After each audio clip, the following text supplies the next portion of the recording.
Tapi kalau gue lihat, jangan-jangan jiwa lo sebenarnya jurnalistik. Tapi sekarang lo YouTube lo tuh apakah sudah menjadi sumber kehidupan atau masih sebagai tempat pelarian? Lo berarti lo suka otomotif berarti? Suka banget gue.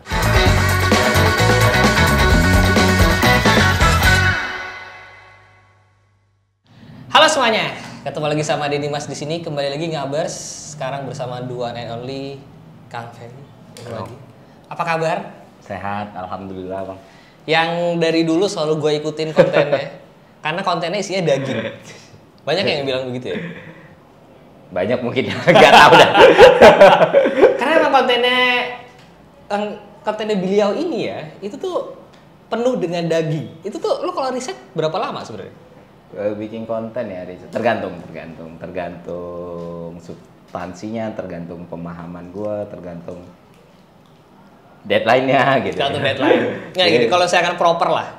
Secara proper, ya emang benar-benar variatif bang. Misalnya kayak gue pernah bikin konten soal memahami kapitalisme. Nah itu sampai 10 bulan tuh untuk riset. Karena lama ya, 10 bulan ya? Nyari buku, beli bukunya di luar, nunggu bukunya dulu. Terus kita kan harus beberapa buku yang kita baca kan, beberapa referensi yang kita ambil itu bukunya emang dibuatnya udah tahun 1900. Betul. 1800 sekian, yang mana linguistik juga berbeda gitu kan. Jangan sampai kita nggak paham gitu. Dan cuma untuk mendefinisikannya doang gitu. Mendefinisikan apa itu kapitalisme? Iya, ada juga yang oke, ini udah makanan gue sehari-hari nih, kerjaan gue nih, udah soal ekonomi makro misalnya, soal fiskal misalnya, ya udah itu mungkin dalam sehari 2 hari udah bisa gue susun nih ya gitu. Contohnya tentang fiskal atau kebijakan moneter yang lo pernah bikin konten itu apa? Nah, banyak hampir semuanya. Yang NFT itu ya? NFT lebih ke ini sih, lebih ke finance, new finance kan kalau maksudnya ke. Oh yang kemarin influencer jatuh miskin. Ini langsung gua tonton loh. Influencer jatuh miskin siapa? Cuman nggak mau dikasih tahu namanya. Gua dari tadi coba ngulik juga nggak dikasih tahu. Guys. Banyak soalnya. Gua jadi serem loh. Itu tapi kalau kayak konten begitu tuh lo nyari jurnal-jurnal juga? Iya, nyari jurnal juga, langganan juga. Langganan jurnal? Iya. Terus bayar juga ya kan, karena kan emang. Ini dari pribadi atau dari kantor? Pribadi. Ini buat kalian yang nggak tahu ya, mungkin di sini ada beberapa yang belum tahu. Ada beberapa portal-portal tuh yang menyediakan hasil-hasil research gitu ya. Yang lo pakai apa? Gue sekarang lebih seringnya di Economics, Wall Street sama langganan di Bloomberg juga, karena database mereka bagus-bagus. Iya, setuju gue. Nah ini database yang biasanya kalau orang pribadi sih di Indonesia cukup jarang sebenarnya. Jarang. Biasanya kampus, kantor. Karena biaya per bulannya emang cukup lumayan ya sebenarnya. Lumayan. Kayak di Economics itu bisa sampai 700.000 per bulan. Ya, cuman tuh datanya emang isinya daging semua dan itu makanya kenapa kontennya beliau ya itu isinya daging ya karena begitu itu bikinnya susah. Beda kalau kayak gue kebetulan researchnya cuma dari Google aja biasanya. Soalnya kan gini bang, gue banyak bahas sesuatu yang mungkin belum dibahas orang. Setuju. Belum banyak referensi yang memadai untuk kita ngomongin satu hal gitu. Misalnya kayak contoh lah yang salah satu tahun ini konten gue yang rame ya, yang maksudnya tiba-tiba melejit. Itu gue bikin konten soal perang Rusia-Ukraina. Perang Rusia-Ukraina itu kan masuknya geopolitik ya. Yang mana waktu itu orang-orang pada bilang tensinya meredah nih, udah nggak bakal perang. Adalah yang bilang Rusia udah tarik pasukan, ada yang bilang Rusia mau main senyap aja karena Putin itu kan anggota intelijen dan lain sebagainya. Gue tuh ngikutin Rusia gara-gara pertama awalnya ngikutin dinamika cryptocurrency di situ. Oh, ini di band-band ini kenapa Rusia yang dulunya sangat aktif pro cryptocurrency kenapa berubah ya? Oh ternyata mereka mau bikin blockchain mereka sendiri. Dari situ kan, terus gue ngeliat kok gelagatnya aneh gitu. Kok pergerakan rubel kayak gini dan lain sebagainya. Terus lama-lama tuh nyangkut bulan November mereka taruh pasukan Desember. Terus gue pantau, terus mereka bikin latihan perang yang kayak gitu-gitu kan lu nggak tahu nih dari sumber Indonesia bakal susah banget lu dapat kan. Sampai gue bikin hipotesis, gue analisis. Fix nih jadi perang dulu. Yoi, nekat aja gue bikin perang itu bakal terjadi. Nggak sampai 24 jam dari konten gue dibikin, serangan terjadi beneran. Makanya langsung rame waktu itu. Dan orang-orang pada bilang, kok bisa sih lu? Dan itu terjadi berkali-kali yang kayak gitu. Jadi salah satu yang bikin channel YouTube gue cepet naik untuk kategori orang yang no one ya, yang bukan seleb, bukan berasal dari circle manapun, gak ada di platform apapun, terus bikin YouTube di era sekarang itu kan susah banget. Betul. Itu bukan karena, kebanyakan bukan karena riding the wave-nya, tapi kayak predict the future-nya gitu loh. Jadi itu susah sih. Susah. Itu hanya bisa dilakukan kalau research kalian bener-bener proper. Kayak gue tuh nonton videonya beliau ini ya, gue pengen jadi beliau loh. Saking gue menghormati itu sama. Gue jadi kayak apa ya? Jadi kayak berasa nonton research journal gitu loh. Waktu dulu kuliah bikin paper gitu kan, research sana sini. Jadi persis banget kayak dulu bikin jurnal, men. Itu tapi emang udah hobi lo apa gimana? Ya, buang waktu lah. Buang waktu loh. Lo kan orang ekonomi juga bang, jadi ya hal-hal kayak gitu kan biasa dibuat ya maksudnya. Cuman maksud gue, kan kuliahnya stan nih, ya kan? Buat stan itu juga pasti pinter-pinter loh orangnya. Tapi kalau gue lihat, jangan-jangan jiwa lo sebenarnya jurnalistik. Betul, betul. Emang cita-cita gue kan awalnya jadi jurnalis, tapi jurnalis sepak bola ya. Cuma kan karena ditampar realita kan. Betul. Bokap gue orang yang sangat skeptis ya. Jadi kayak gak ada duitnya itu. Cari yang lain aja, jadi dokter aja. Mau jadi dokter buta warna lah, jadi dokter nggak bisa, jadi jurnalis nggak bisa. Ya udahlah iseng ikut stan lulus. Lulus stan tuh? Ya kayaknya gitu ya. Alhamdulillah ya. Alhamdulillah gitu. Cum laude lagi? Enggak. Gue justru di stan itu hampir DO tuh berkali-kali bang. Masa? Oh iya, kayak di sekolah tuh ngerasa anjir orang bodoh-bodoh ya gitu ya. Kayak gampang banget juara kelas gitu, gampang banget dapat nilai. Pas masuk kampus itu tuh anjing gue bodoh banget ya gitu. Jadi kayak teman-teman di kampus gua tuh, di kelas gua tuh ya dulunya keterimanya UI, UGM, ITB. Jadi kalau kata anak-anak ITB tuh kalau ada kursi kosong di ITB tuh biasanya stan. Kalau karena kata anak-anak UI ada orang yang lulus UI nggak ngambil biasanya udah di stan gitu kan. Jadi tertampar lah gitu, orang pinter-pinter banget ya. Dan itu lumayan struggle, tapi untungnya lulus. Alhamdulillah lulus. Sekarang sudah sukses di Kemenq ya? Di Kemenq sekarang. Masih di Kemenq. Masih di Kemenq. Emang ada rencana untuk full time jadi YouTuber apa gimana? Nah itulah yang berat. dulu pernah diajak ngobrol salah satu YouTuber awal yang aku kenal namanya si Bang Eca sama Mas Arin ya. Tanya lu tuh harusnya resign aja lah di YouTube aja gitu. Enggak lah, nggak mau gue YouTube iseng-iseng doang. Nantilah gue pikirin resignnya kalau udah 200.000 gitu subscriber. Which is gue mikir 200.000 itu bakal susah banget dan itu bakal terjadi 5 atau 6 tahun gitu kan. Jadi itu Ntar lah, nggak akan mungkin. Dan ternyata kejadian dalam 200.000 itu kurang setahun dong. Gila. Terus gue bingung lah, mana ya dulu. Sementara kan di satu sisi ya kita nggak bisa bohong kan, kebermanfaatan di YouTube kan besar. Terus kadang ini nih sebenarnya bisa lebih optimal either YouTube-nya atau apa kalau gue emang bisa mengalokasikan waktu dengan tepat. Kalau sekarang tuh kan kayak hidup di beberapa dunia ya, maksudnya pekerjaan main job gue ya ini sebagai PNS, gue baru bisa bikin YouTube itu kalau malam atau kalau weekend, dan gue juga punya kedai kopi kayak gini gitu yang harus diurus, jadi ada kompensasi besar yang harus gue bayar gitu, waktu gue makin berkurang, jadi ya dibilang apakah akan resign ya belum tentu. Aduh jatuh handphone gue. Dibilang mau resign juga belum tentu, dibilang pasti nggak resign juga belum tentu. Ya lihat nanti sholat istiqoroh dulu. Karena sekarang lo YouTube lo tuh apakah sudah menjadi sumber kehidupan atau masih sebagai tempat pelarian? Kalau sekarang tuh media gue untuk melakukan hal-hal yang nggak bisa gue lakukan dulu.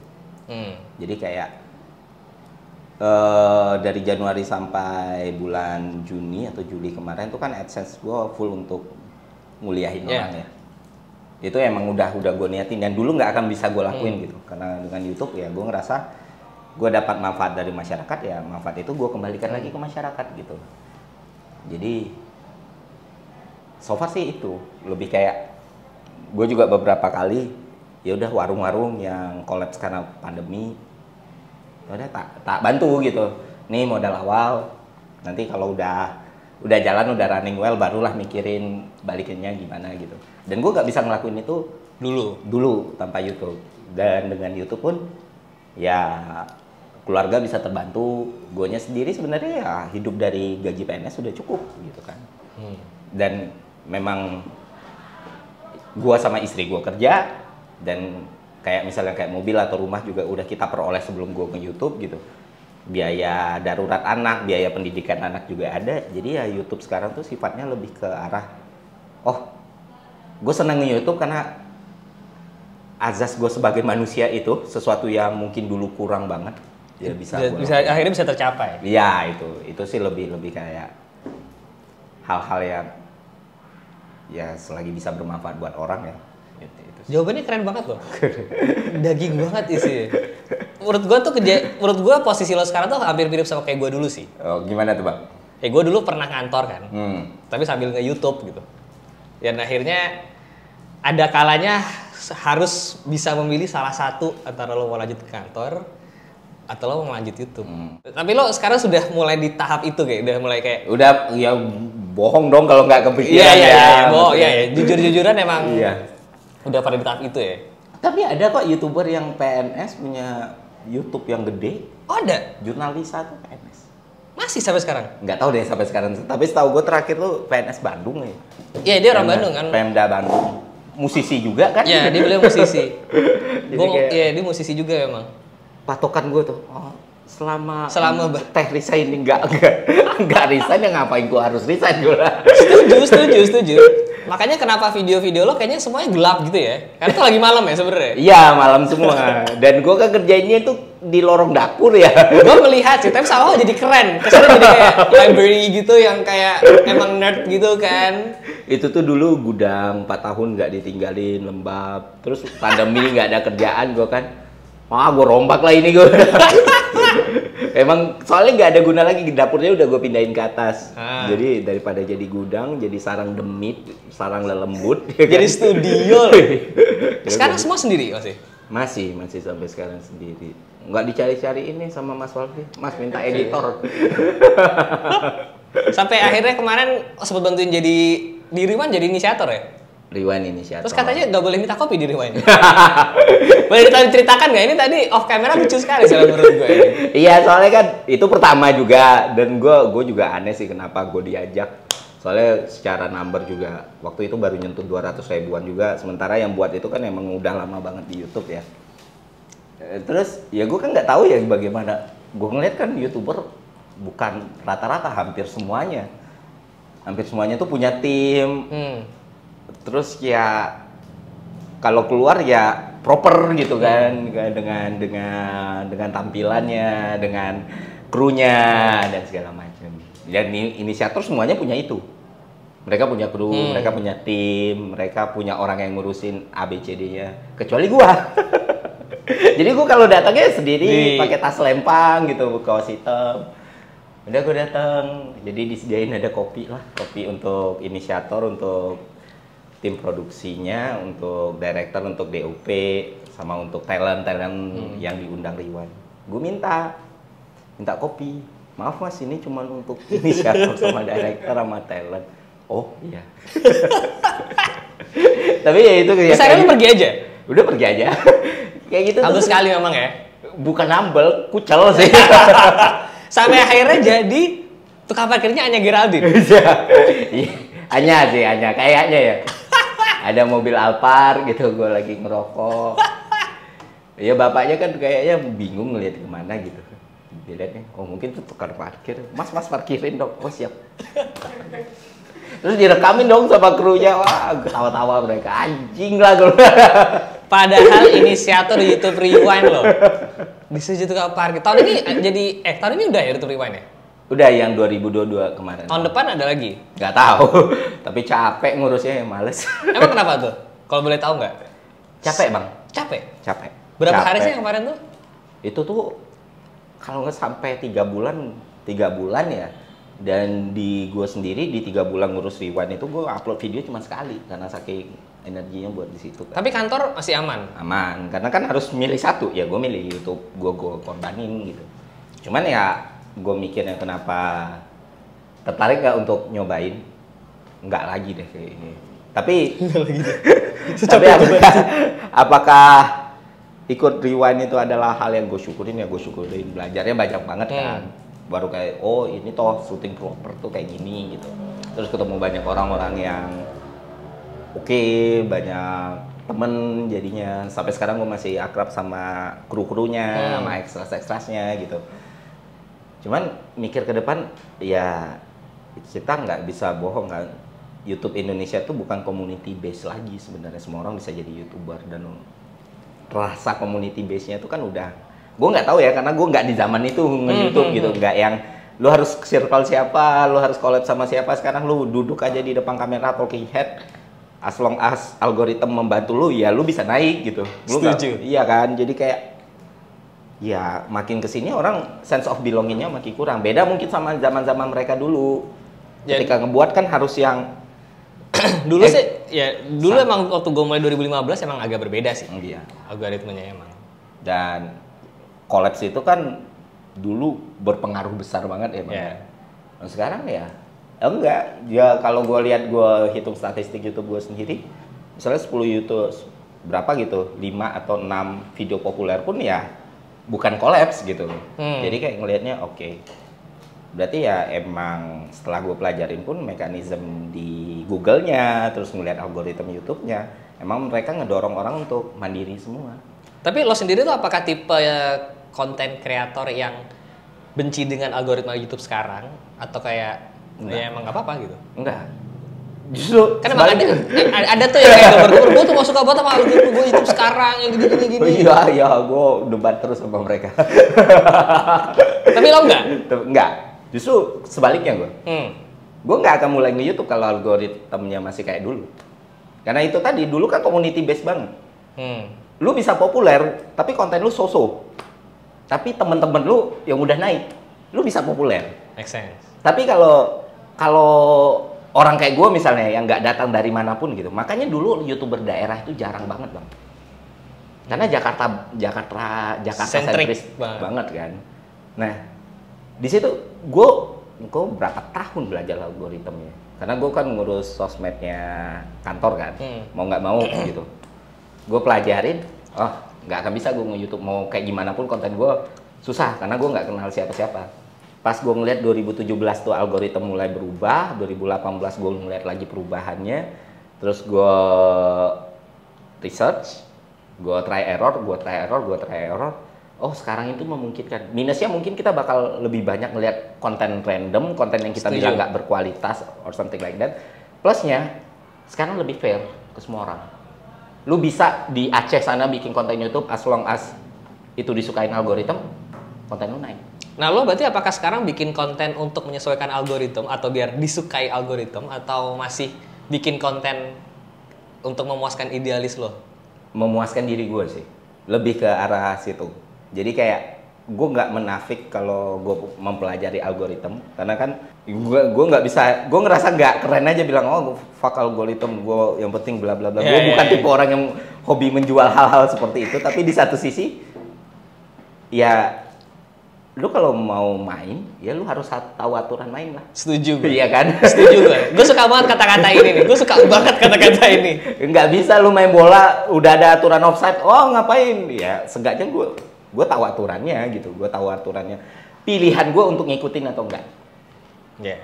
Nah tapi kan itu dua hal yang berbeda antara lu memahami situasinya atau lu ngikutin situasinya. Faktanya ya gue tahu kapan konten gue akan rame, gue tahu kapan konten gue nggak bakal rame, dan tetap gue buat. Gue kemarin 2 hari yang lalu bikin video yang emang gue hobi ya, bikin kayak kalau kata istilah orang tahun 2017 itu cinematic video gitu, travel film gitu, kayak zaman-zamannya Sam Calder gitu kan. Sam Calder tuh zaman-zamannya. Iya, udah nggak zaman ya sekarang ya sih. Sekarang udah video-video kayak gitu udah mati sama algoritma. Serius loh? Serius. Kalau dulu kan kita ngelihat video kayak gitu terus ya. Iya. Itu Sam Calder bikin video ya nonton ya paling 35.000, 60.000, Sedih band ya? only gitu. Itu emang udah dimatiin. Tapi tetap gue buat karena gue seneng gitu. Sama setuju sih. Iya. Tapi gue tahu nih ada nih winning konten apa deh yang emang untuk Ya. gitulah. Lo tapi sekarang upload konten udah terjadwal kah atau enggak? Atau masih kayak sesuka hati aja? Masih sesuka hati sih, cuman kayak sekarang mau mengupayakan ya sebulan minimal adalah 1, 2. Oh, sebulan 1. Kita seminggu minimal 3. Tapi kan beda kondisi bang, kayak lu bilang tadi kan, karena Iya, gue memang emang ada pekerjaan gitu, jadi lebih. Betul. Lebih Cuman nanti ya itu tadi tuh kalau misalkan nanti lo tiba-tiba cabut, ya. itu agak susah tuh membuat konten hanya sesuai idealisme itu akan menjadi susah sih. Betul. Makanya gue kemarin tuh udah mikirin, oh gue harus cari opsi nih, gue harus siapin plannya kalau misalnya gue jadi full time content creator ya, full time bikin konten, jenis konten apa sih yang gue bisa lakukan terus-terusan. Tapi lo emang kayaknya orangnya ke plan banget ya? Enggak juga sih sebenarnya bang, tapi Lo bilang tadi gue punya udah visi jelas, tapi gue nggak punya turunan visinya. Jadi Oke. kebanyakan orang Indonesia kan skupnya mikro ya. Mereka Iya. punya misi, tapi Visinya visinya nggak nggak ada. ada. Nah, gue punya visinya. Misinya Misinya nggak ada. Udah kayak gitulah. Emang visi lo apa? Oh, Ibarat kata kayak, ya udah gue pengen bikin konten yang emang nyenengin gue dan gue harus selalu bikin konten gitu. Tapi konten seperti apa? Gue belum lah ya. Nggak niat gue bang, kayak Masa sih? kayak menspesifikkan diri gue sebagai kayak lu kan misalnya konten kreator otomotif Iya. gitu kan, atau konten kreator gaming gitu. Gue bodo amat gitu, kadang kalau gue mau upload, gue cuma ngobrol talking head tanpa gue edit, gue upload. Gue main sama anak, gue upload. Gue lagi ngobrol, ya pokoknya gue masih mau dikenal sebagai Ferry Irwandi aja udah. Bukan konten kreator jurnalis kah? Bukan. Jadi kayak ya suatu hari gue bisa aja nge-review gue squishy gitu, tunos gitu. Squishy sih. Tapi gue penasaran sih kalau misalkan Ferry Irwandi bikin konten squishy akan seperti apa. Mungkin dia akan bahas sejarahnya, ya kan, nilai ekonominya berapa Bahas terhadap gimana GDP. squishy mengubah hidup Riancis Iya. gitu. Itu menarik sekali sih. Itu gue sangat menunggu sih. Coba boleh nggak dibikin ya? Bagaimana Boleh juga. squishy mengubah hidup Ria Ricis. Itu keren sih. Kemarin tuh lo sempet tiba-tiba langsung diundang Om Deddy itu pas apa? Stoikisme. Stoicism, iya. Itu sebenarnya ini gua kan juga sempat baca-baca nih tadi. Itu tuh kenapa langsung jadi heboh banget sih sebenarnya? Ya nggak tahu. Gue juga heran kok heboh ya. Kadang tuh ada kayak gue tuh bikin konten stoik itu satu, dan gue kan bilang gue emang tidak mengkategorikan gue sebagai konten kreator apapun ya. Tapi ya karena emang disiplin ilmu dan sesuatu yang bisa gue pertanggungjawabkan itu ya masalah finance, ekonomi atau soal videografi yang emang gue dalami gitu. Ya kebanyakan emang sifatnya ke situ gitu. Suatu hari gue mikir, ya gue emang mempelajari stoicism, gue emang bisa dibilang menganut stoicism. Gue baca semua buku-bukunya, dari bukunya Seneca, bukunya Aurelius, beberapa literasinya juga gue pahamin dan gue jalani hidup seperti itu. Terus gue bingung, minggu itu gue bikin konten apa ya? Ayo udahlah, gue nyeritain aja lah. Jadi nyeritain bukan di konten gue itu sendiri, yang gue ceritain adalah pengalaman gue dan bagaimana gue mengenal stoicism dan bagaimana dampaknya ke hidup gue. Bukan apa itu stoikisme? Iya, menjelaskan apa itu stoikisme kayak kuliah satu arah dengan satu komunikan, bukan gitu. Jadi kayak makanya masuknya waktu itu ke jurnal Parubaya. Anehnya Rame. Terus gue bingung juga. Beberapa orang nanya, wah ini yang sering ngomong stoicism. Hah? Baru Satu konten loh. Cuman ya di podcast ujungnya kan diundangnya itu terus kan. Sampai kemarin tuh ya sampai nolak untuk ngomongin. Bukanlah banyak yang lebih ahli, banyak orang filsafat beneran gitu. Gue orang yang mempelajari filsafat dengan praktikal gitu kan, untuk kehidupan gue sendiri gitu. Dan kalau lo mau tahu ya ada bukunya, ada referensinya, lo bisa cari ke sini, jangan gue lah. Soalnya gue karena bapak gue akademis ya, karena bapak gue dosen ya selalu bilang apapun yang kita keluarkan dalam mulut kita gitu, itu punya nilai tanggung jawab kan. Mulutmu harimaumu. Iya, jangan sampai gue bukan orang yang kompeten di bidang itu, tapi gue dianggap ahli di bidang itu nggak Itu mau bahaya banget sih, gue. itu bahaya Iya, sih, itu bahaya. bahaya karena kepakaran di Indonesia itu udah sulit sekarang. Orang-orang gampang banget mengecap seseorang pakar gitu. Harusnya kepakaran itu ditempuh atau diambil dengan hal-hal yang tidak gampang, bukan Setuju. sekedar satu atau dua Akademisi konten. atau Iya. apa. Ada pembuktian jurnal dan Betul. lain sebagainya. Makanya beberapa orang bilang, ya sayang lah, ini semua orang atensinya ke lu, kok nggak lu kapitalisasi? Ngapain gua kapitalisasi, gua cukup kok. Jadi kayak gue masih tetap stay, masih yang gue bodo amat orang ngomongin stoikisme itu kayak gimana ya. Ferry Ruhandi still Ferry Ruhandi yang kadang bikin video tentang anaknya, kadang bikin video tentang ekonomi, kadang bikin video nggak jelas gitu. Tapi kalau gue baca kayaknya stoikisme tuh sebenarnya ini kalau salah kasih tahu ya, correct me if I'm wrong ya. Kayaknya kalau di filsafat Jawa tuh yang ada istilah nerimo atau orang bilang ya menerima gitu. Sama nggak sih sebenarnya? Kurang dibilang sama. Stoikisme itu sebenarnya lebih kompleks, Bang. Karena beberapa gurunya, beberapa pemikirnya, beberapa ahlinya itu punya penafsiran yang mungkin berbeda dan penerapan yang berbeda-beda. Jadi kayak 3 guru besarnya, satu kan dia di bawah Zeno, terus 3 guru besarnya Aurelius, Seneca, sama Epictetus. Itu cara penerapannya pun juga beda. Gitu. Di beberapa poin misalnya kayak Seneca, dia itu sangat-sangat ya kalau di compare sama dogma dan norma yang ada sekarang, wah ekstrim nih gitu. Misalnya kayak, gitu. Iya, kalau termasuk lu menerima kematian, termasuk lu bisa memutuskan kematian dan lain sebagainya. Hal itu kan sebenarnya itu terlalu advance sih kayaknya. Iya. Kalau sampai lo memutuskan kematian tuh agak ya, advance. itu kan gila sebetulnya. Iya, Maksudnya iya. gue bukan buka gila sih. Itu kan sesuatu yang ekstrim ya. Terlalu jauh. Terlalu hal-hal yang Terlalu jauh mungkin untuk beberapa orang yang zaman sekarang ya di sini iya. ya. Kalau pikiran lu tertutup atau gelas lu nggak kosong untuk memahami ilmu seperti ini kan kompleks sebenarnya. Nah, jadi ya seperti yang sering gue kalau beberapa kali ditanya stoikisme itu ya intinya itu dikotomi kendali lah. Lu punya faktor internal, faktor eksternal. Ada faktor internal yang bisa lu kendalikan, ada faktor eksternal yang di luar tidak bisa lu kendalikan. Ya cuman itu gitu. Dan entah kenapa beberapa orang itu malah nanggapin stoikisme tuh artinya lu ignoran sama orang, lu nggak peduli sama orang. Terus enggak gitu ya. Ada juga yang bilang, stoik kok bahas finansial? Gue tuh cuma garuk-garuk kepala. Ini orang mau menggurui gua ya.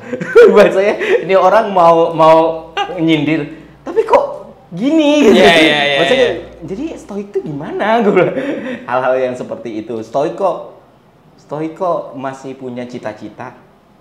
Nah dari situ tuh gue mikir, emang ya bahkan setelah dijelaskan sesimpel itu pun, bahkan setelah di breakdown, oh ini loh sebenarnya ada dikotomi kendali, ada hal-hal ketika lu siap menerima hal-hal buruk yang terjadi sama lu dan lu udah prepare dengan itu kan kulit luar.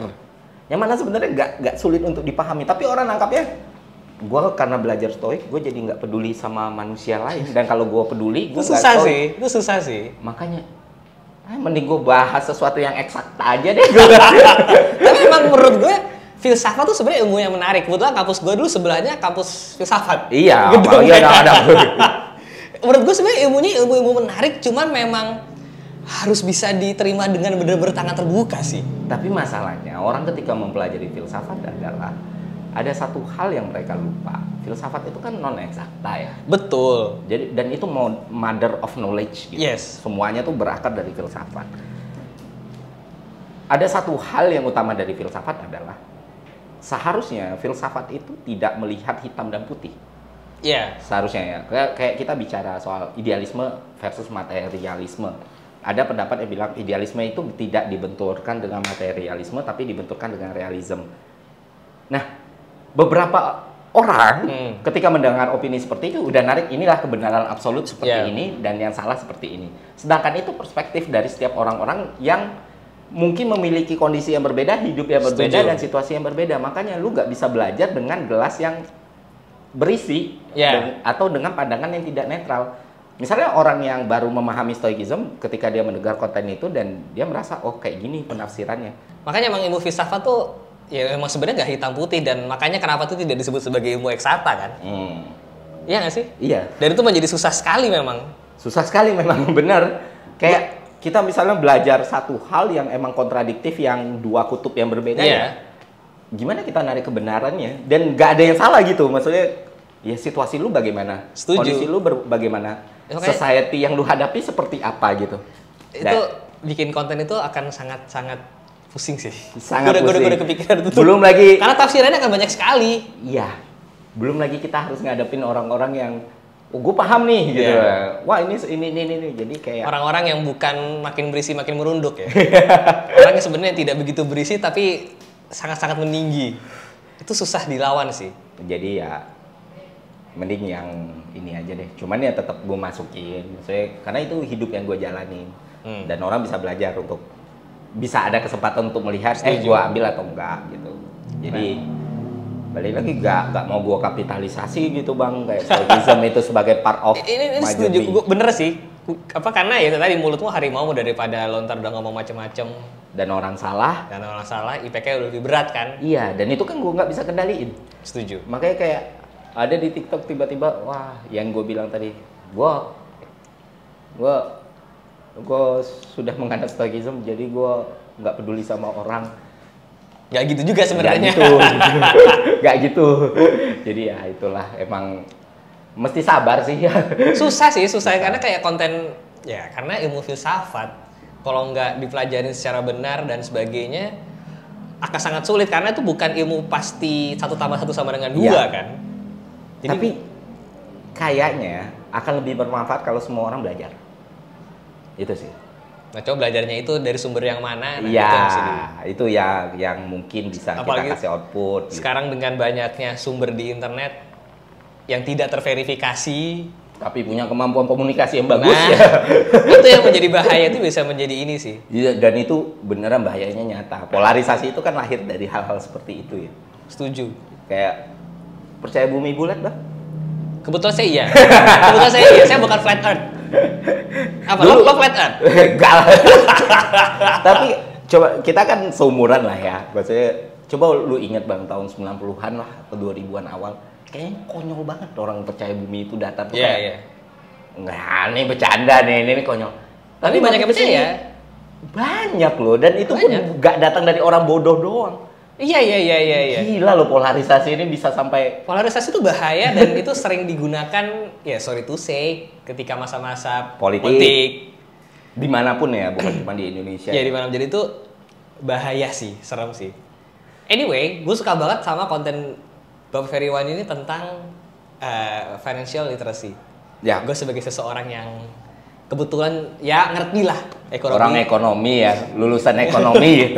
Gue ngerti lah dan itu penting banget. Dan gue makanya seneng banget pas dia kemarin bikin konten tentang financial literacy. Kalau sesuai data lo emang masih kurang ya di sini ya di Indonesia. Data yang gue riset ya, yang emang kredibel dari badan dan organisasi yang kredibel juga ya emang kurang. Dan sebenarnya tanpa kita ngelihat data, kita ngelihat fenomena di masyarakat pun kita tahu kan. Terus kripto, Bitcoin, NFT, segala macem hal-hal yang kok orang pintar masih bisa kena scam ya gitu. Kok masih ada percaya naruh duit tanpa hitam di atas putih ya.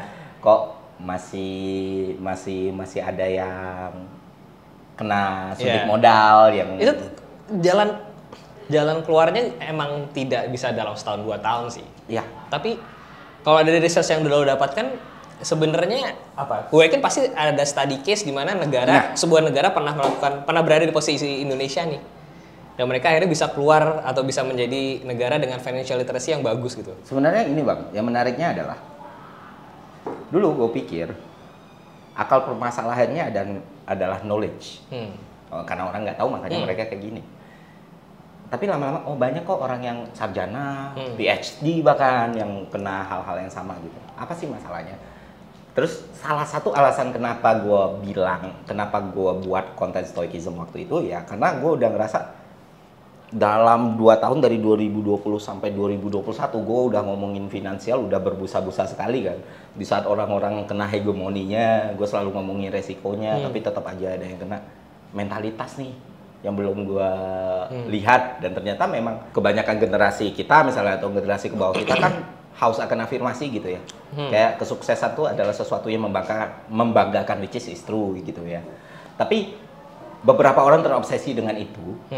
Akhirnya mereka mengejar itu, dan ketika lu sudah kena obsesi yang berlebihan itu kan nggak sehat. Betul. Akal sehat lu mati gitu. Jadi kayak mikir orang bisa kaya ya, mungkin ini high risk tapi gue bisa ada kesempatan yang sama dan gue bisa flexing ke teman-teman gue.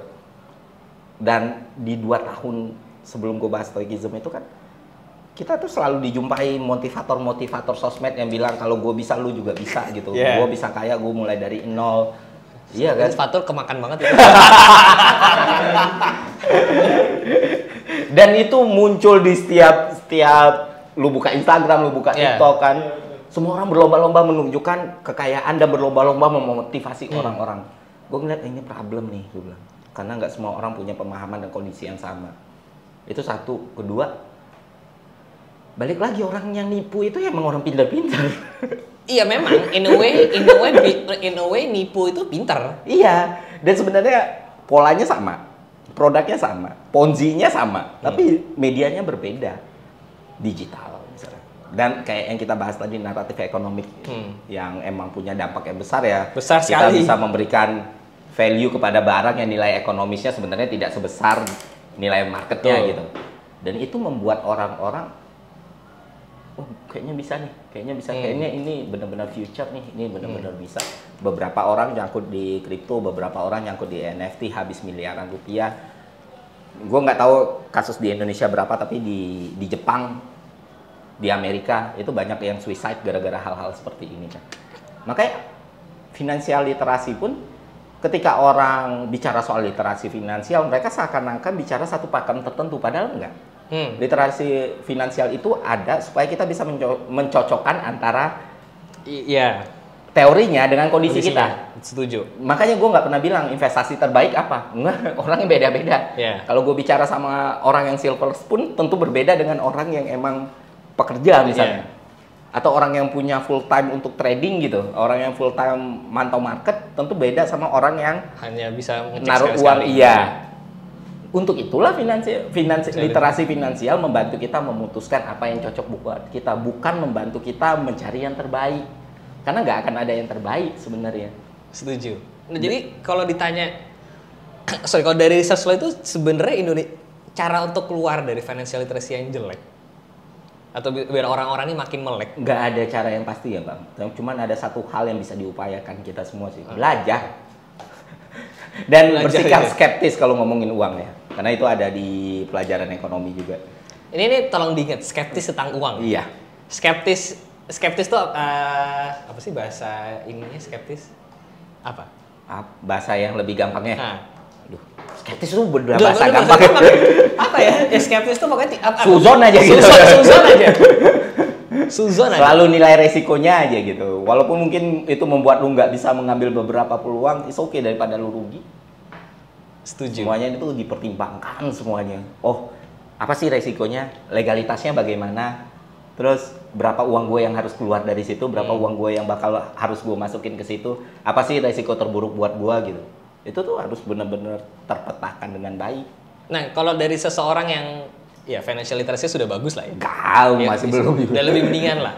Kalau dari sisi lo sendiri, kalau boleh tahu ya, lo bucket lo apa aja? Kan nggak pernah share tentang basket kan? Oh iya, gue nggak pernah nge-share itu di YouTube atau apa sih. Ya, gini.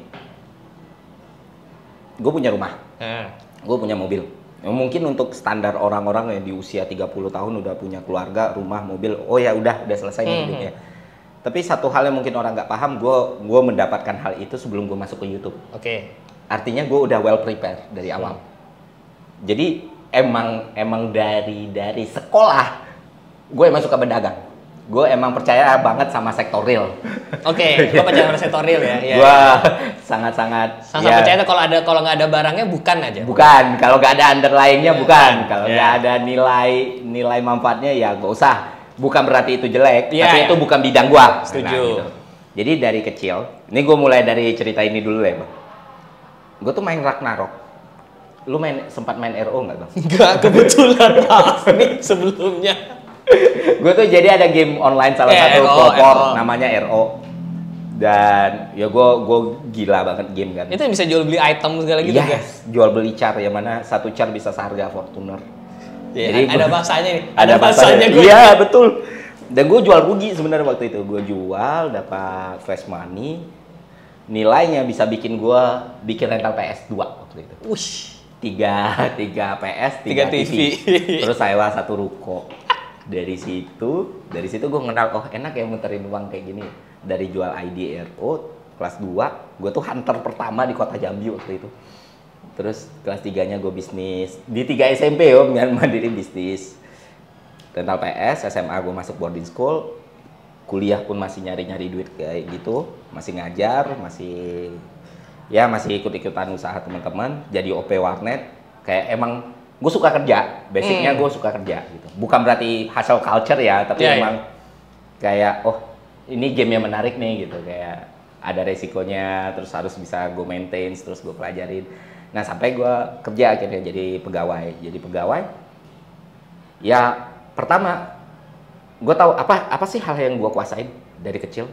Oh bapak gue selain jadi dosen dia kan jual beli mobil dan gue paham banget itu gitu. Akhirnya gue mulai dari jual beli mobil bang. Oh, lo pernah jual beli mobil?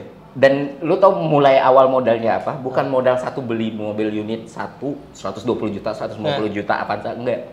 Gue modal pertama adalah BMW E46 2001 yang belum facelift. Iya. Over credit. Jadi Gue beli over credit waktu itu orangnya butuh. Udah 8 bulan jalan, gue beli, diurus 24 juta, gue kasih ke dia. 2 bulan kemudian gue jual di harga 43 juta, over credit juga. Dari situlah modal itu putar.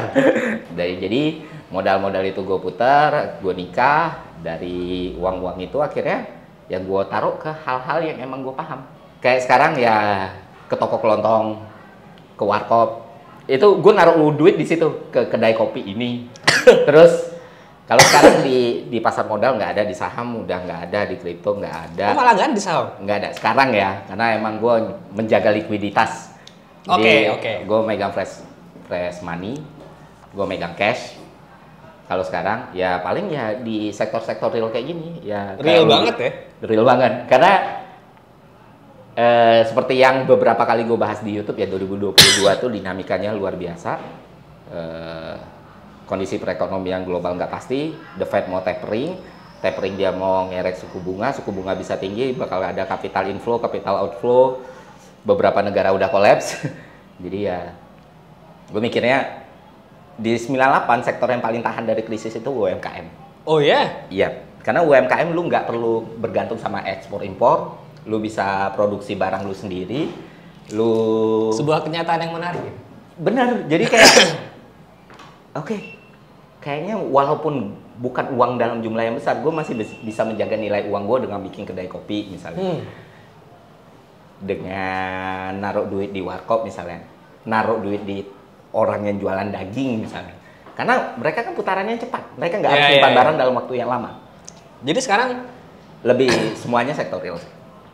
Jadi memang financial investasi lah ya, itu lebih baik emang di sesuatu yang kalian mengerti guys. Ya, itu bukan Jangan FOMO. Iya, jangan compare yang kayak gue bilang pasar modal untuk mereka yang paham dan mereka yang itu beneficial banget. Iya. Tapi kalau enggak, iya, susah. Sangat-sangat bahaya. Sama juga kayak kripto, masih banyak orang yang mendapatkan profit dari kripto karena mereka paham. Ngerti. Intinya tuh paham dulu apa yang lu kerjain dan situasi lu bagaimana. Gue dengan pekerjaan sebanyak ini apakah sempat untuk melihat di market, kan enggak. Keren. Itu sih, jadi kayak oke. Dan so far ya so good gitu. Kebutuhan premier dan sekunder masih bisa terpenuhi, ya sudah. Bukan ngabers kalau kita nggak ngomongin otomotif. Dan dia sendiri tadi sudah nyolek kalau dia jualan yang 46 2001. Tahu lagi 2001 tuh pre-facelift. Pre-facelift dan produk paling gilanya BMW. Lo berarti lo suka otomotif berarti? Suka banget gue. Wah, ini nggak tahu. Mobil lebih spesifik mobil ya. Kenapa? Karena bokap lo dagang dulu. Ya. Jadi selain dosen dagang. Dagang, orang Padang. Sampai sekarang. Sampai sekarang. Ada showroom gitu atau? Showroom mobil bekas. Oh iya. Iya. Jadi kayak sekarang tuh lagi bokap tuh lagi demen-demen yang ngerjain mobil tua gitu loh, kayak Corona tahun 82. Wow. Sampai sekarang. Sampai sekarang. Terus nular ke lo nih. Nggak semuanya, karena bokap tuh antusias sekali ya dengan mobil ya, dengan mesin ya, dan dia belajar otodidak, dia buka bengkel juga, dia sampai sekarang yang masih nurunin mesin, bisa nurunin Sampai mesin. sekarang? Sampai sekarang. Dosennya masih? Apa udah pensiun? Masih. Hukum tata negara. Wah, PNS. sangat-sangat berhubungan. Hukum tata negara dengan bongkar mesin. Bisa nurunin mesin sendiri loh, waduh. Emang maniak banget lah dia diurusin. Apa memori lo terhadap bokap waktu yang berhubungan dengan otomotif apa waktu lo masih Gini, besar? gue malas kotor. Tipe yang gue seneng mobil. Malas megang-megang orang iya, gitu. Bokap tuh marah banget tuh. Oh, Kayak anak laki-laki tuh Harus berani kotor. berani bongkar baut gitu, berani di kolong, harus ini. Enggak lah, cari yang bisa lah. Lo kalau nggak ada yang bisa, ya harus ada yang bisa. Lo kalau nggak bisa bayar, ya harus bisa bayar. Jadi gue sama bokap tuh punya perspektif yang berbeda gitu. Gue mikirnya, ya ini harusnya papa nggak usah lah, itu udahlah ya bekerja aja yang ini. Dia emang hobi. Sama kayak gue di video ya, sama gue kayak di sinematografi. Mungkin gue punya kemampuan untuk hire editor, tapi ketika gue hire editor, gue kehilangan hobi gue. Setuju. Nah, di situ gue ngerasain, oh apa yang bokap gue dulu rasain gitu. Jadi ya sampai sekarang dia masih ngulik-ngulik mobil, dan sampai sekarang pun gue nanya dia gitu untuk, oh ganti mobil apa? Tapi lo sering gonta-ganti mobil? Sering banget. Pakai jual gitu. Pakai jual dulu. Salah satu sampingan yang gue jalanin, gue jadi supir taksi online. Waktu itu zaman Uber tahun 2016, 15. Itu uangnya kenceng banget bang. Iya asli. Dan itu bisa sampai punya 3 unit gitu. Oh ya. Dari ya gue pakai Picanto karena gue ngitung, wah bensinnya kalau dari real checknya gue dibanding March dibanding ini susah nih ngomong merek. Gak apa-apa. Udah dulu ya gue ya Picanto manual ya, terus ada Avanza 2 gitu. Jadi kayak pertama sevat di Jakarta itu udah E46, terus gue sempat pakai Hyundai Accent. Karena emang waktu itu ya udahlah, gue butuh beli rumah, gue butuh nikah, gue butuh untuk anak ya, yang asas manfaatnya bisa lah, yang lebih fungsional. Terus gue ganti Terios, gue ganti Picanto yang lama karena gue ngerasa compact, nggak perlu dirawat. Mobil hidup aja pokoknya. Mobil hidup aja. Bensinnya 100.000 bisa seminggu karena manual kan gue beli waktu itu. Nah pas kalau keadaan udah membaik ya gue sudah Picanto. Ya langsung W212 yang apa? Sekarang W240. W211 ya? Iya, W211. Kenapa pilih W211? Karena gue ngerasa itu Mercy terakhir yang Mercy banget gitu. Si saya Mercy kok gini ya, tahun baru ini kadang-kadang gue terpesona sekali dengan dua lampu itu. Dua lampunya. Itu lampu. Emang menjadi mobil yang dari dulu pengen atau? Salah satu yang gue pengen. Kenapa ya 240? Karena fiturnya lebih bagus dan bagasinya kan lebih lebar, gue bisa masukin tripod. Udah sesimpel itu tripod. Ini lo pakai harian? Hah? Harian? Harian gue pakai City. Oh. City. Jadi 211-nya ini sekarang mobil hobi lah ya? Mobil hobi, mobil untuk jalan jauh, jalan enak lah gitu. Karena mobil tahun 2004 udah full elektrik gitu kan. Iya. Terus dashboardnya wood panel gitu kan. Terus ini dapat harga di bawah harga pasar. Di bawah banget. Itu tukar tambah sama Picanto. Hah? Tukar Picanto nambah berapa? Nggak nambah banyak? Nambahnya sekitar 60 lah. Dapat ya, langsung Mercy ya. Mercy E-Class. Langsung jauh ya rasanya ya. Jadi karena emang udah ngerti marketnya juga dan berarti lo ngerti market permobilan nih, ngerti hitungannya? Banget. Kalau justru lebih ngerti marketnya. Wah, ya, ternyata. Gimana kita kerjasama bikin mobil bekas aja?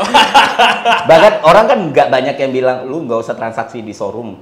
Tapi kalau lu ngerti, lu bisa dapat harga oke di showroom gitu. Karena lu tahu demand-nya mereka gimana salesnya mereka. Kan bapak gue punya showroom bang. Oh iya, bener juga. Jadi gue tahu tuh dalam masa pandemi itu selling susah banget. Dan lu punya leverage yang lebih besar ke mereka daripada mereka punya pengaruh lebih besar. Bisa 2 bulan showroom itu nggak ada transaksi waktu pandemi. Dan gue manfaatin momen itu sebenarnya. Oh kemarin tuh sempat manfaatin? Iya, yang punyanya juga orang yang udah settle lah, udah kaya dan customer juga sebenarnya. Gila, Jadi gila. gue lempar ke showroomnya beli mobilnya lempar ke gue gitu. Memang ya, research-nya dalam sekali, ilmunya dalam sekali. Bahkan tadi dijual beli mobil bekas loh, ini kaget loh gue. Gue pikir Ferry Irwan ini apa jago di financial literacy sama stoikisme doang, tapi ternyata mobil bekas sangat-sangat berilmu. Soalnya dulu tuh kan gue makannya juga dari situ kan, dikasih bisa dikasih makan, bisa disekolahin juga dari situ. Terus gue ngeliat bapak gue sendiri gimana dia berani banget dulu ngambil mobil Volvo. Iya. Siapa sih yang Iya, main Volvo di Jambi Indonesia? lah ya. Di Jambi lagi. Tapi dia berani ambil dan dia sell. Dia sekarang punya yang kayak tadi gue ceritain, Iya. Pajero MNC 96 wheel up. Koleksinya ternyata luar biasa loh. Keren sekali loh, gue kaget tuh. Tidak menyangka ternyata bahwa Ferry Irwandi seorang pretorial head juga ya. Enggak lah. Cuma ya gitulah bang, asik sih kayak. Apalagi ya, abis ini W211 mau diganti apa? Kemarin tuh gue nyari ini sih. Jadi SMA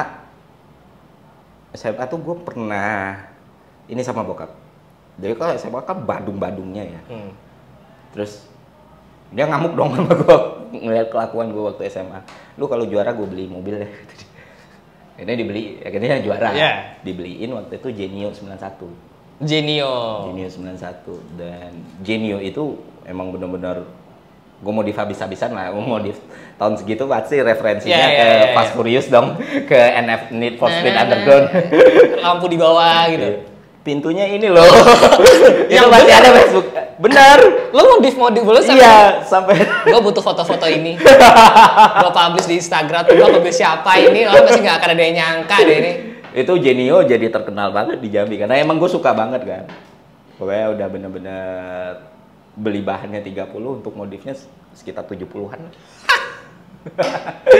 Ternyata Ferry Irwandi dulu anak modif, teman-teman. Dan gue tuh pengen lagi gitu kayak pengen modif gini lagi lampu gitu. Bukan modif bahan Jepang, tapi Jepang dengan Jepang look ya, maksudnya bukan modifnya Western. Kayak kalau di Jepang lu punya akses untuk custom tuh kan lebih fleksibel gitu. Setuju. Jadi walaupun nanti mobilnya jadi nggak enak dibawa. Gue kaget. Gue harus punya gambarnya ini. Tolong nanti minta tolong gambarnya gue publish. Genio. Jadi mau beli Genio lagi nih. Joni pengennya pertimbangannya Genio kalau nggak Vario. Jadi setelahnya gue pakai Vario kan. Nah Genio tuh kan punya masalah ini ya, masalah heatnya. Dia sering banget overheat. Mungkin karena emang tahun segitu juga orang nggak mikirin kan ya iklim mobil dari Jepang masuk ke Indonesia. Nah agak PR juga itu waktu itu. Lebih banyak ancur lah masa ngisi-ngisi air. Terus waktu Vario tuh lebih steady. Cuman nggak tahu Jakarta kan beda ya bang.